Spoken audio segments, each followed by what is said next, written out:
Well, hello. Hope everyone is doing well tonight. Here on the East Coast, that is Discerning What is True, and my name is Brant Hunt, and I'm continuing a series with the Tavistock Institute, which is written by Dr. John Coleman, explaining the immense psyop that they've been doing with us for over nearly 100 years, folks. Nearly 100 years. Um, so we're going to read a particular chapter tonight, which is looks like chapter 34. And we've got about 45 pages more to go. So we complete with this volume. By the way, I am actually on also on Odyssey. Discerning What is True actually is. And I've got probably a good many of my videos also posted on that particular site. So I just thought I'd let you know that also. Okay, let's go ahead and read the Tavistock Institute of Human Relations by John Coleman. Chapter 34, The Cults of the East India Company. And let me change something right quick here.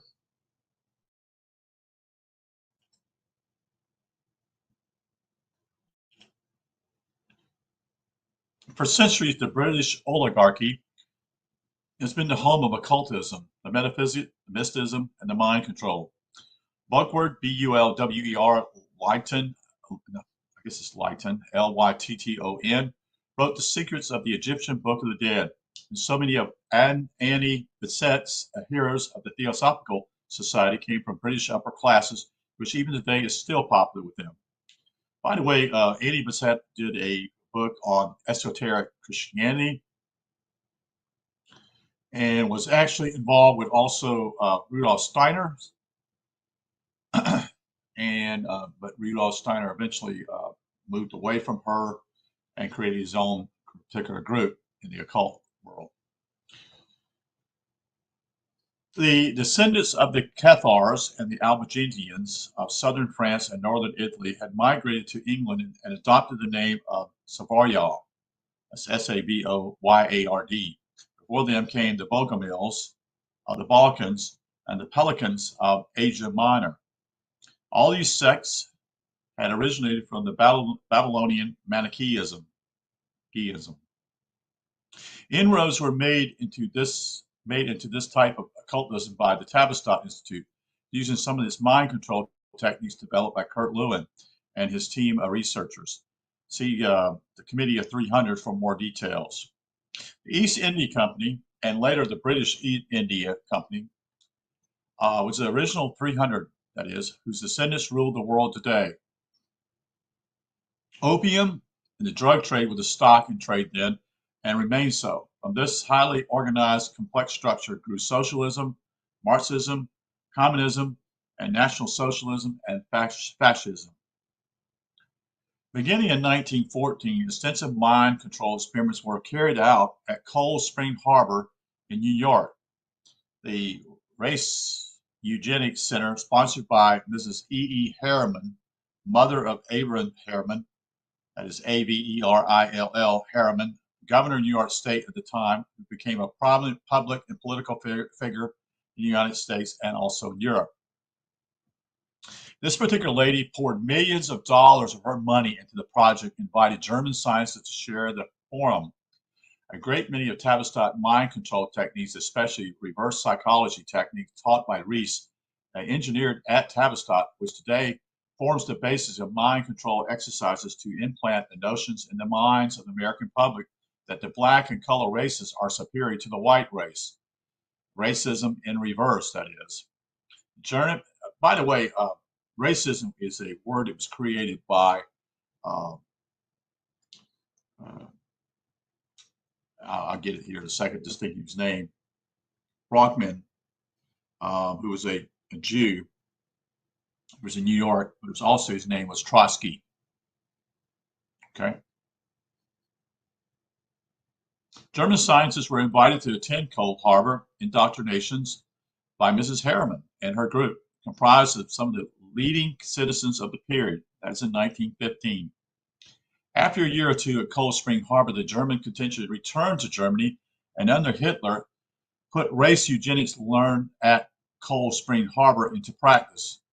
All this information lay hidden from the American people until it was exposed in my book called Code Word Cardinal, and in my several monograms which preceded the book, and subsequently in my work called AIDS, AIDS, the full disclosure. Tavistock and the White House. Tavistock mind conditioning techniques have been consistently in use in the United States by some of the highest and most important political figures in our history, beginning with, I think, with what he says, Woodrow Wilson, and continue with President Roosevelt. Every U.S. president after Roosevelt has been under the control of the Committee of 300 and the Tavistock Institute. Now think about that, folks. Every president since Roosevelt has been under control of them. That's a pretty major statement. Roosevelt was a typical mind control program subject trained in Tavistock methodology. He would talk peace while preparing for war. He seized powers he was not entitled to under the U.S. Constitution, citing the illegal actions of President Wilson as his authority, and then explaining away his actions through fireside chats, which was a Tavistock idea to deceive the American people. Like another Tavistock robot, Jimmy Carter was one, and President Bush, his successor, convinced the American people that everything he did, no matter how blatantly unconstitutional, was done for their benefit. This was unlike Roosevelt, though. He knew full well when he was doing wrong, but who nevertheless relished his task and carried out his Tavistock British royal family mandate with gusto and with total disregard for human life, as is common to all cultists.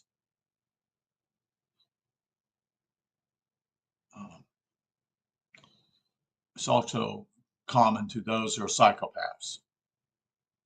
When President Bush the Elder ordered invasion of Panama, it was a blatant unconstitutional action at the cost of the lives of over 7,000 Panamanians, over which Mr. Bush never lost any sleep, nor did he blink an eye over the deaths of 150,000 Iraqi soldiers in the undeclared illegal war against Iraq that was to follow his trial run to gauge public opinion. Carter was no stranger to the cult. One of his sisters was leading witch in America. Carter believed that he was a born-again Christian, even though his entire political career was shot through socialism and communist ideas and principles, which he never hesitated to put into practice. Jimmy Carter is a true split personality product of Tavistock.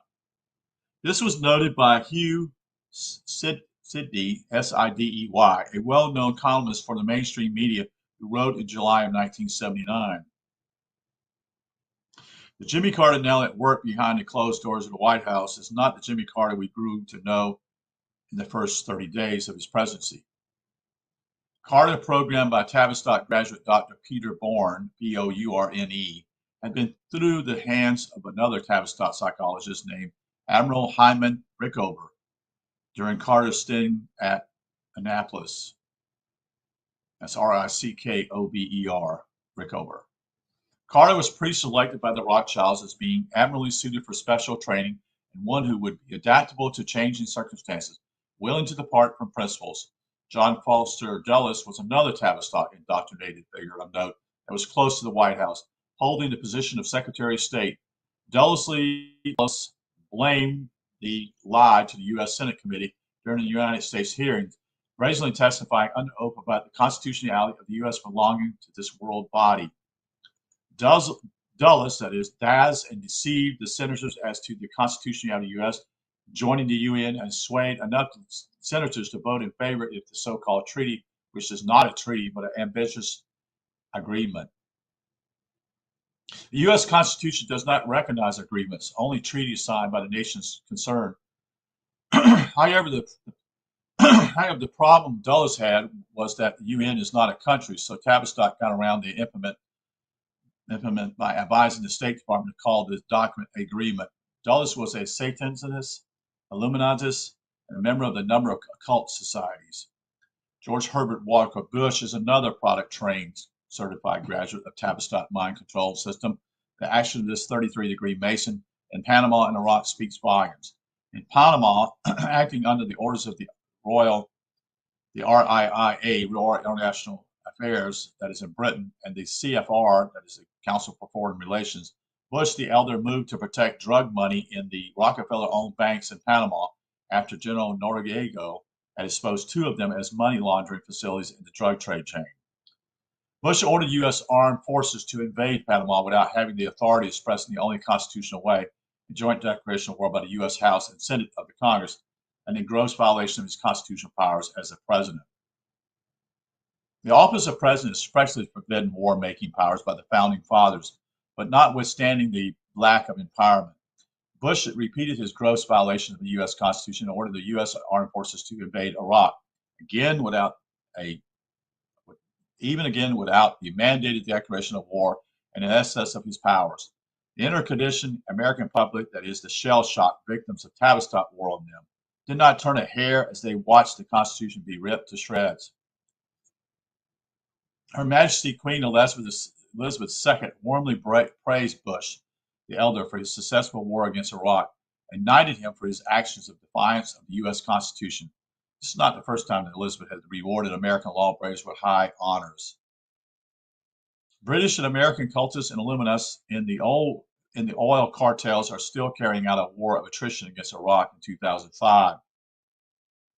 They will not stop until they have laid their greedy, blood-stained hands on Iraq's oil britches in the manner of which Milner, M-I-L-N-E-R, stole the gold from the Boers in the Anglo-Boer War in 1899 to 1901. Do you find yourself responding to this information in a maladaptive way? Do you say, these actions cannot be the actions of an American president? This is nonsense? If this is your maladaptive response, then turn your attention to the Boer War, and you will soon, hold on a second here, a little problem.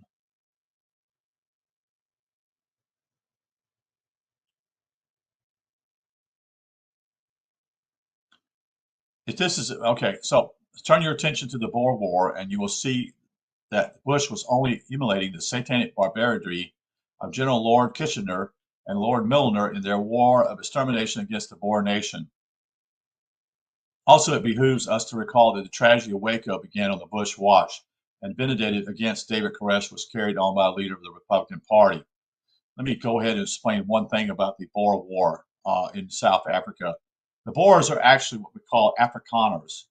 Afrikaners are people who came from Holland, who settled there, and were farmers, and were not what you call very rich people. They were just simply people of the land. And what happened was Cecil Rhodes had discovered quite a vast minerals that were located not only in South Africa, but also in Rhodesia and in Mozambique. And those were also gold, silver, and diamonds, and also other metals, chromium, also to be one of the major things also.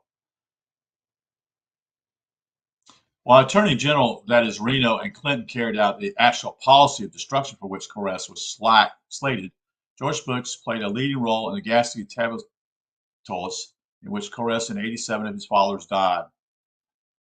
Although it's not generally known, Tavistock had a hand in the planning and might even have directed the onslaught by the FBI and the ATF on Koresh and the Davidians. Tavistock was represented by units of the British SAS, who had been involved in training the ATF and the FBI on how to destroy Koresh and his followers and burn their church to the ground. Waco was unholy black art Satanists. Waco was unholy black art Satanists in action. No more and no less. The fiery end of Koresh and his followers were typical Satanists at work, even though most of those who participated in the high crime, violation of human rights, and the violation of the First, the Second, the Fifth, and 10th Amendment rights of the victims were not aware that they were in the hands of Satanists, did not even have the faintest inkling that they were being used by spiritual forces of a darkest kind. Tavistock massive brainwashing of America turned the public against Koresh and the Davidians, setting the stage for the destruction of their lives and property at Waco, and utter defiance of the Constitution and the Bill of Rights. The wandering destruction of innocent lives and property by agents of the federal government who have no jurisdiction in the state of Texas, or any other state for that matter, and consequently no authority to do what they did, violated the 10th Amendment, the citizens' protection against assessments by the federal government. The state of Texas did not step in and stop the violation of the 10th Amendment. That was in the process, it was in the progress at Waco, as it was the governor's duty to do under the U.S. Constitution and the Constitution of the state of Texas. Tavistock has come a long way since Ramsay MacDonald was sent to the United States in 1895 to spy out the land for socialism. Ramsay reported back to the Fabians that for the U.S. to become a socialist state, the state and federal constitution in that order had to be destroyed. Waco was the embodiment of that goal. John Marshall, the third Chief Justice of the United States in Lopez case decided by the Ninth Circuit Court of Appeals for once and for all, made it clear that federal agents had no jurisdiction inside the borders of the states, except where counterfeiting of U.S. dollars was being investigated. This in itself is an oxymoron, as so-called U.S. dollars are not U.S. dollars, but Federal Reserve notes, not the currency of the United States, but the notes of a privately owned non-government central bank. Why protect fraud, even if it is being perpetrated by the U.S. government? When the Constitution was written, the Founding Fathers felt that their denial of a central bank would prevent any bogus operation like the Federal Reserve coming into being. The Constitution provision protects U.S. Treasury notes from being counterfeited. It is doubtful whether a Federal Reserve note, which is not a U.S. dollar, enjoys the protection of the U.S. Constitution. At Waco, the sheriff failed in his duty to order Tavistock agents and the FBI out of the county, as the FBI was not investigating counterfeiting in conformity with the U.S. Constitution. The FBI was at Waco illegal. It was all a part of a carefully planned exercise to ascertain just how far the federal government could go in violating the Constitution before being brought up short.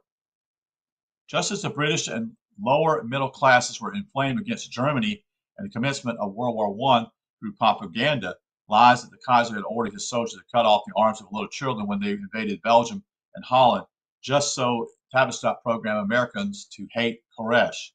Yes, very much so. I remember that. It's amazing.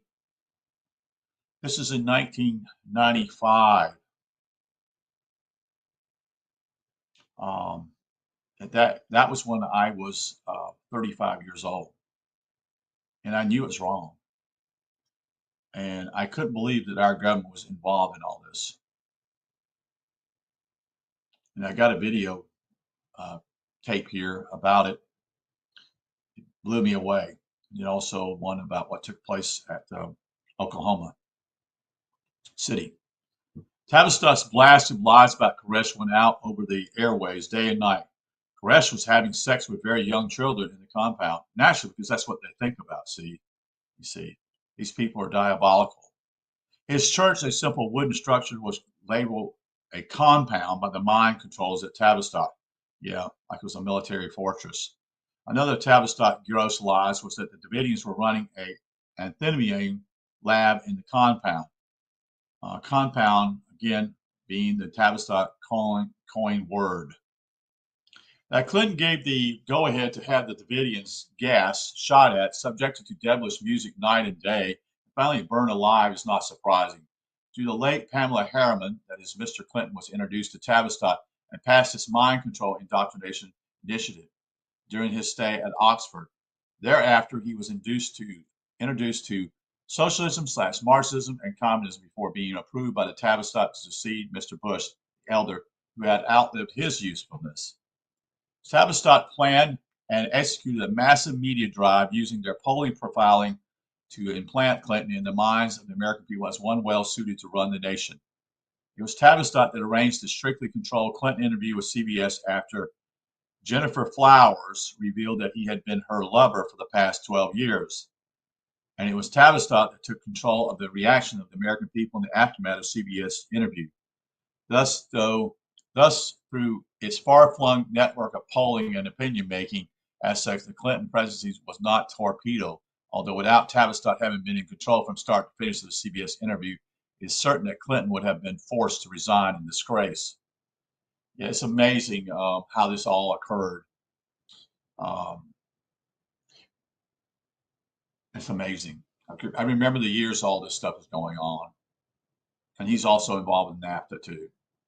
And the stinking Republicans that you people believe in, think they're good people, they went along with the whole deal too, with the free trade crap. It's not free trade, folks. If you're looking for proof, if your response is maladapted, then compare Clinton's escape with Gary Hart's conviction on a far lesser charge. The first new age of Aquarius White House lawyer to be trained in Tavistock methodology was Mark Farbinian. His deft handling of situations which every single observer expected would sink Clinton became the talk of Washington. Only 13 people in the inner circle of the Illuminati and the Freemason hierarchy knew what the secret of Fabian's success was, and that was Larry Davis, who took over from Fabian, enjoying even greater success. Known as Dr. Spin, Davis outflanked and outfoxed two special prosecutors, Judge Walsh and Kenneth Starr, bluntly blunted every attack launched by the Republicans in Congress, leaving the Republican Party in total disarray. This Tavistock trained lawyer carried out an audacious raid against Clinton's host of enemies in Congress. Davis' masterstroke came with the Thompson Committee hearings into the DNC, the Democratic National Committee campaign funding, and a host of Arkansas scandals. The Tavistock plan was simple, and like all simple plans, it was a stroke of genius.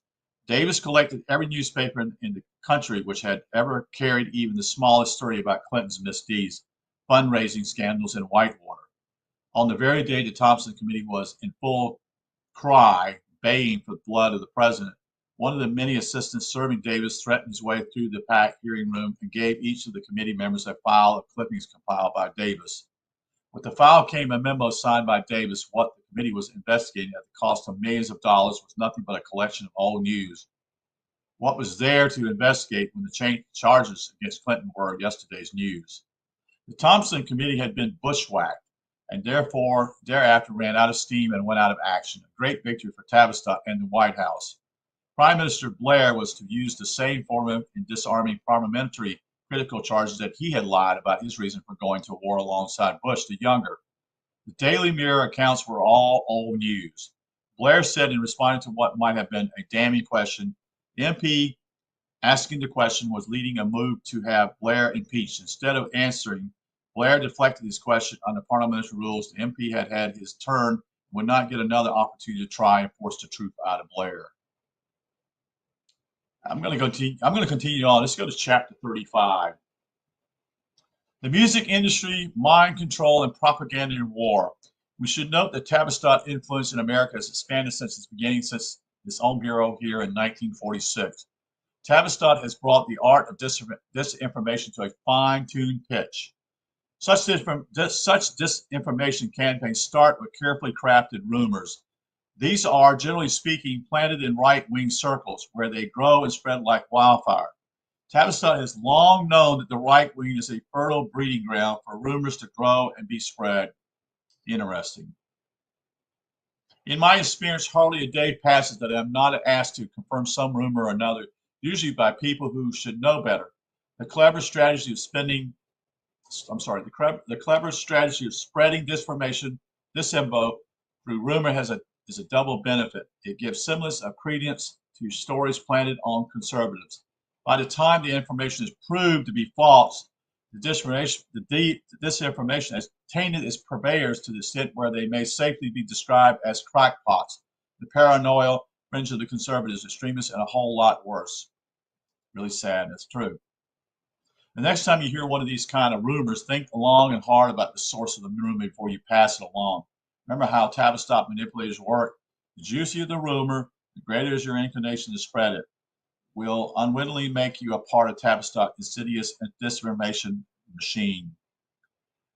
Turning now to another area of expertise in which Tavistock initiates its graduates, we refer to the assassination of politicians of importance who cannot be bought and who had to be silenced.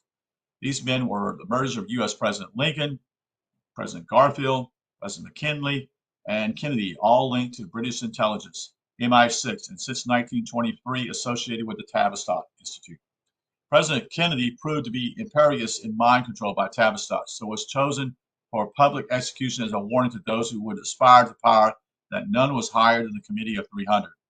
The grisly spectacle of public execution of Kennedy was a message to the American people. one which they may not even now be aware of. Perhaps Tavistock Institute provided the blueprint for Kennedy's execution. Perhaps it also carefully selected each and every participant, starting with the obvious mind control Lee Harvey Oswald, and to the not so obvious Lyndon Johnson. Those who would not comply, who sought to bring out the truth, suffered a variety of punishments, from disgrace, hounding from public life, and even death. We leave Tavistock control of U.S. presidents, past and future, and turn our attention to the music and entertainment industry. Nowhere is mind control brainwashing of huge segments of the American public so noticeable as it is in the music and entertainment industry. Decades later, misguided, uninitiated people still get angry with me over my exposure of the Beatles as a Tavistock project. All you got to do is look up Theodore Adorno, who's involved with them, which was part of Tavistock. He's also, I think, at Frankfurt School too. Now, I fully expect the same people who tell me that they know all about the history of the Beatles, that they are musicians, and I'm not, to question the following. Did you know that the so-called rap music is another Tavistock program? So is hip-hop. And innate, idiotic as the words are, one can hardly call them lyrics. These words have been crafted by the technicians in mind control and behavior modification so that they would fit in and become an integral part of Tavistock Game Wars program for American major cities. The chief purveyors of this music, and indeed all so-called rock and pop music, excuse the use of Tavistock jargon, are Time Warner, Sony, EMI, the Capital Group, Bertelsmann, I spell it Bertelsman. I don't know who they are, but anyway, they're on here. Seagram Canada, Philips Electronics, the Indies are a part of it. Annual revenue, that is from Time Warner, was in 1996 figures was almost $24 billion, $23.7 billion. His music publishing business owns 1 million songs through its subsidiaries such as Warner Chappell. This includes songs by Madonna, Michael Jackson. It prints and publishes sheet music. Time Warner rap and pop labels include Amphetamine, Reptile, Asylum, Sire, Rhino, Maverick, Revolution, Luca Bop, Big Head Todd, and the Monsters, marketed through Warner REM.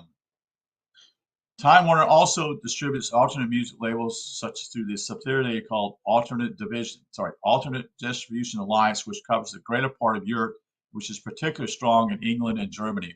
It's not by accident that these two countries have been targeted by manipulators at Tavistock.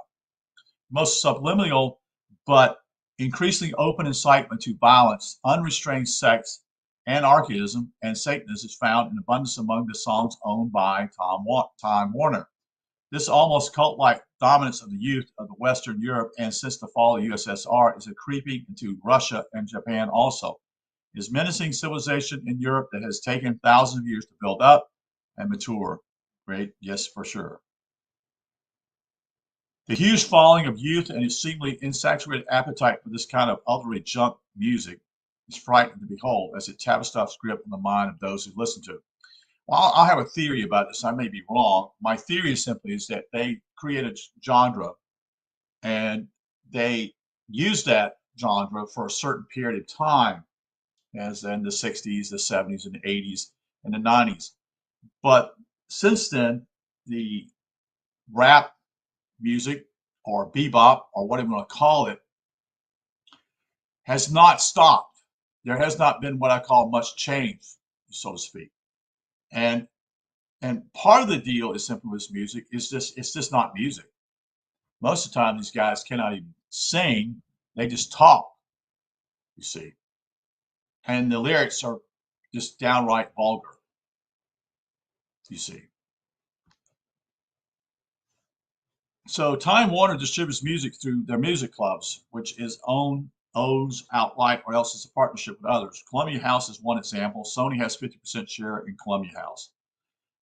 Time Warner Manufacturing Divisions is WEA makes CDs, CD-ROMs, audio, videos, digital versatile disc, while another subsidy is Ivory Hill, print CD covers and inserts. American Family Enterprise is another subsidiary, I should say, markets, music, books, and magazines, a 50% holding with Heartland Music. Time Warner Motion Pictures has studios and production companies comprising of Warner Brothers, Castle Rock Entertainment, Uline Cinema. Time Warner Motion Pictures owns 467 screens in the U.S. and 464 screens in Europe. Now, those numbers were 1989 figures. The numbers are probably greater since we're now talking about 2005. Broadcasting network includes WB Network, Prime Star, Cinemax, Comedy, Central Court TV, Sega Channel, Turner Classic Movies, that is, Ted Turner owns 10% of the stock in Time Warner. It broadcasts to China, Japan, New Zealand, France, and Hungary. Its cable franchises listed 12.3 million subscribers.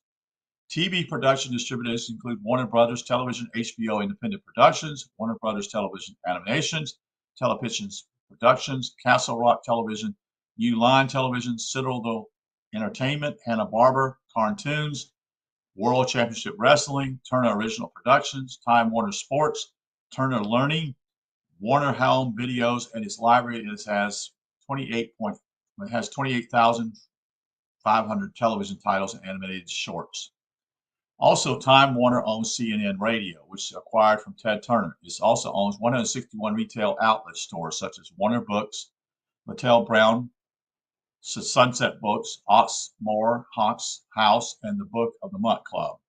Time Warner also owns the following magazines: People, Sports Illustrated, Time, Fortune, Life, Money, Entertainment Weekly, Progressive Farmer, Southern Accents, Parenting, Health, Hippocrates, Asia Week, Weight Watchers, Mad Magazine, DC Comics, American Express Travel and Leisure, Food and Wine. Time Warner also owns a number of theme parks, that is Six Flags, Warner Brothers, Movie World, and SeaWorld of Australia. I hope that at this point the reader will pause to reflect upon the enormous power for good or evil which rests in the hands of Time Warner. Obviously, this giant could make or break anybody. And then remember, it is a client of Tavistock Institute. It is frightening to contemplate what the mighty machine could do to public opinion and shaping the minds of the young, as we have seen with Gay Days at Disney World. Sony revenues in 1990 were estimated to be $48.7 billion. It's the largest electronic companies in the world at this time. Its music division controls rock, rap, and pop. Columbia, Rudhouse, Legacy Recordings, Sony Independent Label, MIJ Label, that is Michael Jackson, Sony Music Nashville, Columbia Nashville. Sony owns thousands of rock pop labels, including Bruce Springsteen, So Def, Slam Jazz, Bone Thugs in Harmony, Rage Against the Machine, Razor Sharp, Ghostface Killah, Crave, and The Ruthless Relativity. If you have ever stopped to wonder how the awful idiocy with his highly suggestive word and incitement to violence got so big such a short time, now you know. Is back to the hilt by Sony. Tavistock has long regarded rap as a useful message to precede anarchy and chaos, which is getting closer and closer. Sony distributes punk alternative rock labels such as Epitaph Records, Hellcat, Renzi, Crank Possum Records. That's right, that's a note, that's a name. Epitone Surf Music by Blue Stingray, in addition to Sony's published music through Sony/ATV Music Publishing. Sony owns all of Michael Jackson's songs and nearly the entire range of the Beatles. Sony owns Lowe's Theaters, Sony Theaters, and its television interests, including network game shows. It has about 15% of the market in music sales, sheet music, and is the largest international music company in the world. Sony other products are CD records, optical discs, audio, and videotapes. Lowe's hotel property in Monte Carlo is a clearinghouse of information for drug trafficking, and its employees report directly to Monte Carlo police any suspicious activity going on in the hotel. Suspicious means any outsider trying to bust into the trade. Several of the senior level front desk employees are Monte Carlo police trained to keep an eye on things. This is not to stamp out drug dealing, it is merely to keep upstarts getting into the drug trade. Outsiders arriving in Lowe's Hotel are informed on and are promptly arrested. Such events are sold to the press and world news media as drug busts. Wow. Sony Motion Pictures division consists of Columbia Pictures, TriStar Pictures, Sony Pictures, Classic Triumph, Triumph Films with rights to Columbia House, TriStar Movies, and its television interests include network game shows. Bertelsmann AG, which is a German privately held company owned by Reinhard Mohn, I guess it's M-O-H-N. Its estimated revenues were $15.7 billion in 1999. Bertelsmann owns 200 music labels from 40 countries, which labels such as rap, rock, and pop.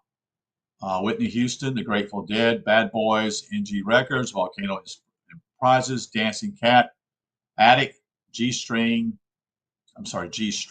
Street, Jungle Brothers, and Global Soul.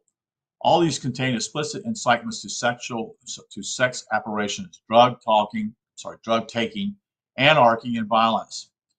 Bertelsmann owns country and western properties also, as Arista Nashville, as Pam Tillis, Career Leroy Parnell, RC Label Group B&A, Laurie Morgan. Other titles it owns are the soundtracks from Star Wars, Boston Pops, New Age, and Windham Hills, etc. The company publishes sheet music through BMG Music, which controls the rights to 700,000 songs, including the Beach Boys, the B.B. King, Barry Manilow, 100,000 famous music of Paramount Studios. It owns 7 music clubs in the U.S. and Canada and makes credit cards for MBNA. Bertelsmann AG does extremely book business worldwide. It is very much of the committee of 300 affiliates. Bertelsmann's holding includes Doubleday, Dell Publishing, Family Circle, Parent and Child, Fitness, America Homes and Garden with 38 magazines, Spain, France, Italy, Hungary, and Poland. Bertelsmann television and satellite channels are in Europe, where it is the largest broadcaster. This company is very vindictive and will not hesitate to attack anyone who dares to reveal what it thinks might not be in the company's best interest. Another company, that is EMI, a British-based company with estimated revenues of $6 billion in 1999. The company owns 60 music labels in 46 countries, rock, pop, and rap.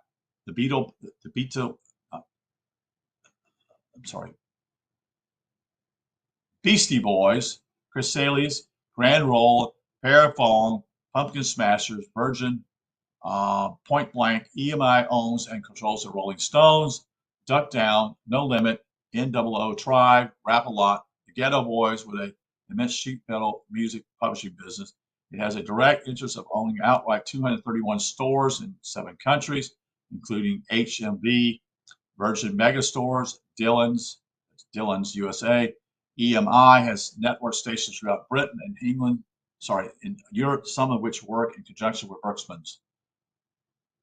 The Capital Group, the Los Angeles-based investment group, sold 35% of its stock to Seagram's, the Bronstein Liquor Company, and the high-ranking committee of 300 Property. Seagram's has a 80% stake in Universal Music Group, formerly MCA, now Mitsubishi Electric Industries Property. So this is a Japanese company. In 1999, revenues were estimated at $14 billion. Seagram's owns in excess of 150,000 copyrights, including the copyright to Impact, Mechanic, Zebra, Radioactive Records, Fort Apache Records, Heavy D, and The Boys. Capital Group, a joint venture with Steven Spielberg, Jeffrey Katzenberg, and David Jeffrey. In his country and western divisions, the company owns Reba McEntire, Winona, George Strait, Dolly Parton, Leanne Rimes, and Hank Williams. Through Seagram's, the company owns Concert Hall at Fiddle Green, that is in Denver, Blossom Music Center in Cleveland, the Gorge Amphitheater in Washington State, and Starplex at Dallas. It is expanded into Toronto and Atlanta. The Capital Group, through its motion pictures division, owns Demi Moore, Danny DeVito, Penny Marshall, and a host of minor figures in the music-making business. Universal Films Library is a Capital Group property as a Universal Films Library. The company owns 500 retail stores, several hotels, as well as Universal Studios in Hollywood. The Indies, one of the smaller companies in the music and entertainment, and annual revenues estimated about $5 billion. The company has a substantial portfolio of rock, pop, and rap, mostly of the most bizarre kind. In his country western division owns Willie Nelson and distributors are done through the Big Six, even without ownership of any independent radio stores or outlets. The company manages to capture a stunning 21% of U.S. music sales. The significance of this is that most of the revenue comes from bizarre rap, pop, rock sales of the violent, abusive, foul language, sexually suggested titles, anarchy, which shows the way the youth of America is going. Another company that's involved in this is Philips Electronics. This Dutch company has revenue of $15.8 billion in 1996. While it's mainly an electronics company, it is the big six category primarily because the ownership is 75% of Polygram Music. Its portfolio of labels is in the rock, pop, and rap music. Elton John is one of its properties. Philips ranks third in the music public business with 375,000 copyright titles.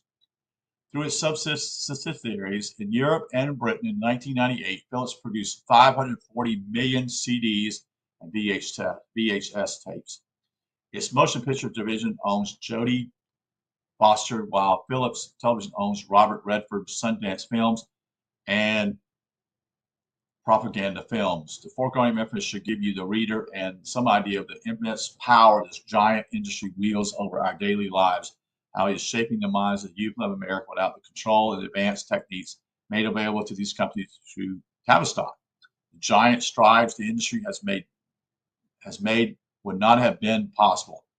The information I have provided should shake you to your very foundation, which you should come to this realization that Tavistock controls what news we see, what home movies and television networks movies we're allowed to see, and what music we listen to.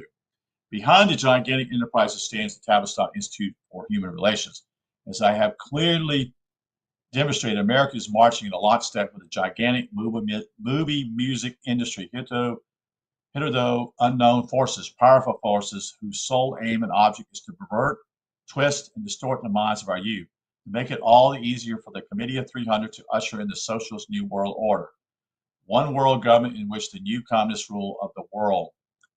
The information I have put before you should be a source of great alarm as you contemplate the future of your children and the youth of America, having come to the knowledge of understanding that they are being fed a diet of anarchism ideas, revolutionary fervor, and incitement to take drugs, free sex, abortion, lesbianism, and homosexual acceptance. Without this giant music entertainment center, Michael Jackson would only have been a pariah, insipid novelty, but he was puffed, you see. And Tavistock told the youth of our land just how great he is and how much they liked him. The youth of the Western world love him, that is. This also has to do with the power to control the media. Inasmuch as the music and entertainment industry is what I call an open secret designed by Tavistock, I do not expect my work on this vital subject to be accepted as the whole truth, at least up to the year 2015, which is the year I anticipate the outbreak.